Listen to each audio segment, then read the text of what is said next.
കായിക മികവിന് പുറമെ സ്നേഹവും സൗഹൃദവും വിളമ്പിയ 4 ദിനങ്ങൾക്ക് ദുർഗ ഹയർ സെക്കൻഡറി സ്കൂൾ സാക്ഷ്യം വഹിച്ചു. സ്കൂളിൽ നടന്ന 67ാമത് ഉപജില്ലാ കായികമേളയിൽ പങ്കെടുത്തവർക്കും കാണികൾക്കും 4 ദിവസവും വിഭവസമൃദ്ധമായ സദ്യ ഒരുക്കിയാണ് ദുർഗ സ്കൂൾ അധികൃതർ കാഞ്ഞങ്ങാടിന് തന്നെ മാതൃകയായത്.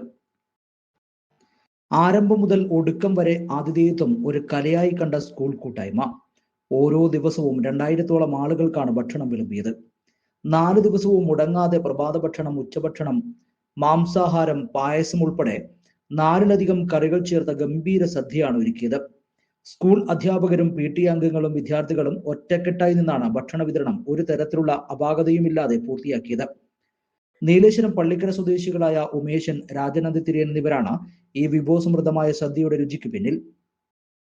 4 ദിവസമായി ഇവിടെ നടക്കുന്ന ഹോസ്ദുർഗ് ഉപജില്ലാ കായികമേളയിൽ ഭാഗമായി ഇവിടെ എത്തിയിട്ടുള്ള എല്ലാ കുട്ടികൾക്കും, പേരൻസിനും, അതുപോലെ നാട്ടുകാർക്കും വിഭവസമൃദ്ധമായ പോഷകമൂല്യങ്ങളും അടങ്ങിയ ഭക്ഷണമാണ് നമുക്ക് കൊടുക്കാൻ സാധിച്ചിട്ടുള്ളത്.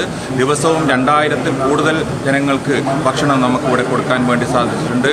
രാവിലെയും പ്രഭാത ഭക്ഷണവും അതുപോലെ ഉച്ചഭക്ഷണവും നമ്മൾ വളരെ വിഭവസമൃദ്ധമായ ഐറ്റങ്ങളോട് കൂടിയിട്ടാണ് കൊടുക്കാൻ പറ്റുന്നത്. 4 ദിവസവും പായസം അടങ്ങിയ സദ്യയാണ് നമുക്ക് കൊടുക്കാൻ വേണ്ടി സാധിച്ചിട്ടുള്ളത്. ഭക്ഷണ കമ്മിറ്റി ചെയർമാനായ അനിൽ ഗാഡർവളപ്പ്, കൺവീനർ P ഗോപികൃഷ്ണൻ എന്നിവരുടെ നേതൃത്വത്തിൽ Kannan Melangode, P Radhakrishnan, Divakaran Parakkad, EP Manjula, K Sarathkumar എന്നിവരടങ്ങിയ സംഘമാണ് പാചകത്തിനും വിതരണത്തിനും ചുക്കാൻ പിടിച്ചത്. കായികമേളയിൽ താരങ്ങൾ തങ്ങളുടെ മികച്ച പ്രകടനം പുറത്തെടുത്തപ്പോൾ ദുർഗ സ്കൂളിന്റെ സ്നേഹോഷ്മളമായ ആതിഥേയത്വം മേളയുടെ മാറ്റുകൂട്ടി.